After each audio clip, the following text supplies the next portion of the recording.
Assalamualaikum warahmatullahi wabarakatuh. Perkenalkan, saya Amanda Putri Salsabila dengan NIM 0603-1282-328021 dari Program Studi Pendidikan Ekonomi.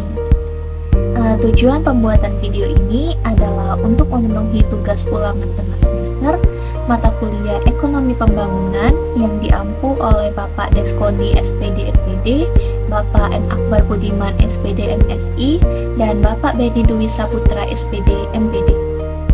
Pada kesempatan kali ini, saya akan membahas salah satu isu penting dalam pembangunan nasional, yaitu ketidakseimbangan pembangunan wilayah di Indonesia, yang meskipun Indonesia dikenal sebagai negara kepulauan yang kaya akan sumber daya alamnya, kenyataannya pembangunan di negeri kita ini masih belum merata, di mana pusat pertumbuhan ekonomi masih banyak terfokus di wilayah barat, terutama di Pulau Jawa, sementara wilayah timur seperti Papua, Maluku, dan Nusa Tenggara masih tertinggal. Permasalahannya yang pertama dari sisi infrastruktur. Pembangunan fasilitas seperti jalan tol, bandara, dan pelabuhan sebagian besar masih terpusat di Pulau Jawa.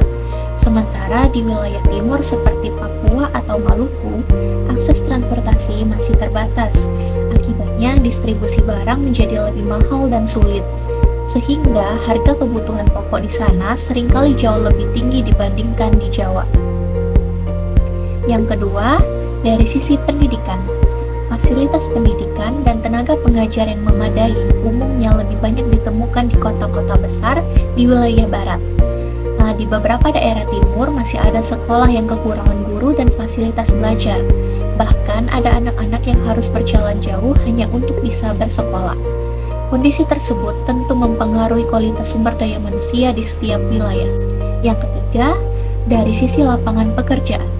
Sebagian besar industri dan pusat bisnis berada di Pulau Jawa, sehingga peluang kerja lebih banyak tersedia di sana. Karena itu, banyak masyarakat dari luar Jawa memilih untuk merantau untuk mencari penghidupan yang lebih baik. Itulah yang membuat wilayah asal mereka berkembang lebih lambat, sementara kota besar menjadi semakin padat. Selanjutnya, mengenai penyebab ketidakseimbangan pembangunan wilayah di Indonesia. Yang pertama, pembangunan di Indonesia cenderung terpusat di Pulau Jawa karena pusat pemerintahan industri dan investasi yang berada di sana, yang berakibat arus investasi dan lapangan kerja lebih banyak mengalir ke wilayah tersebut dibanding daerah lain. Yang kedua, wilayah timur Indonesia memiliki kondisi geografis yang lebih menantang. Bentuk wilayahnya yang berupa kepulauan dan jaraknya yang jauh antara pulau membuat biaya pembangunan infrastruktur jadi lebih tinggi. Selain itu, akses transportasinya dan distribusi logistik juga belum semudah di Pulau Jawa, sehingga perkembangan ekonomi berjalan lebih lambat.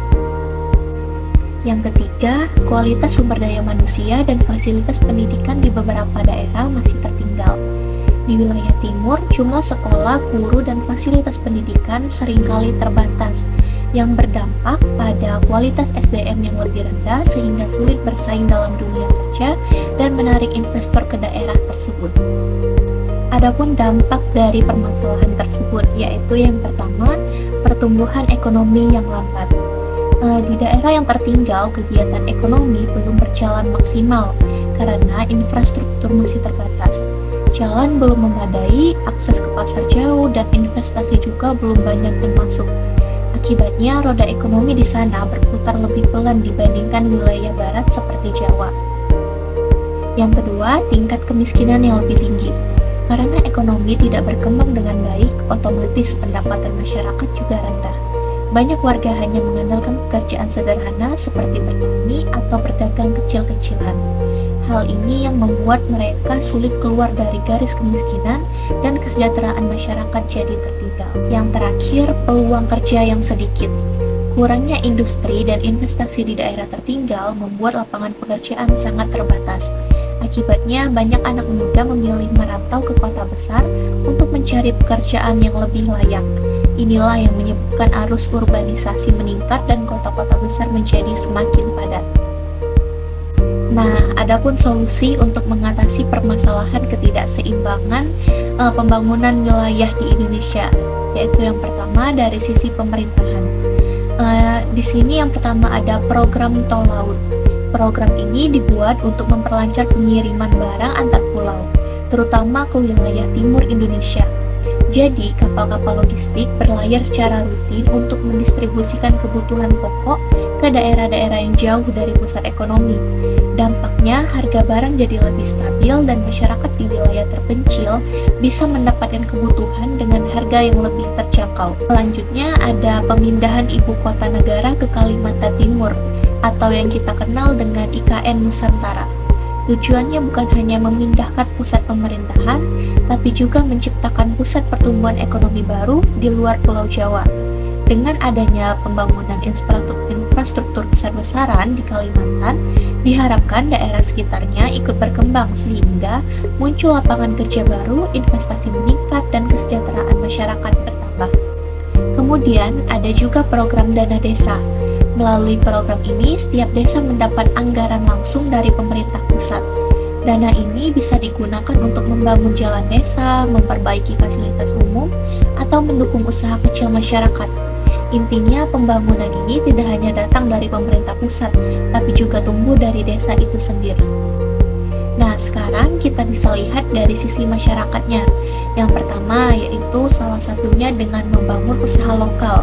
Masyarakat bisa mengembangkan potensi daerah mereka masing-masing, seperti membuat produk kerajinan, makanan khas, atau mengolah hasil pertanian. Dengan begitu, ekonomi daerah bisa bergerak tanpa harus selalu bergantung pada kota besar. Selain itu, di era digital seperti sekarang, masyarakat juga bisa memanfaatkan teknologi untuk promosi produk daerah. Lewat media sosial atau platform online, produk lokal bisa dipasarkan lebih luas, bahkan sampai ke luar negeri. Hal ini membantu memperkenalkan potensi daerah sekaligus meningkatkan pendapatan masyarakat. Dan yang terakhir, masyarakat bisa berpartisipasi dalam kegiatan sosial, misalnya dengan mengikuti pelatihan, gotong royong, atau program pemberdayaan di desa. Kegiatan seperti ini bisa memperkuat solidaritas dan menumbuhkan rasa kepedulian antar warga. Nah, jadi dari semua langkah-langkah tadi, baik yang dilakukan pemerintah maupun masyarakat, tujuannya tetap satu, yaitu untuk menciptakan pembangunan yang lebih adil dan merata di seluruh Indonesia. Kalau pemerintah terus berinovasi dan masyarakat ikut bergerak bersama, bukan tidak mungkin untuk Indonesia akan tumbuh seimbang dari barat sampai timur. Karena pembangunan sejati adalah ketika semua wilayah bisa maju bersama tanpa ada yang tertinggal. Baiklah, sekian pembahasan isu mengenai pembangunan nasional kali ini. Semoga bisa menambah wawasan kalian semua tentang kondisi pembangunan Indonesia terkini. Saya akhiri, wassalamualaikum warahmatullahi wabarakatuh.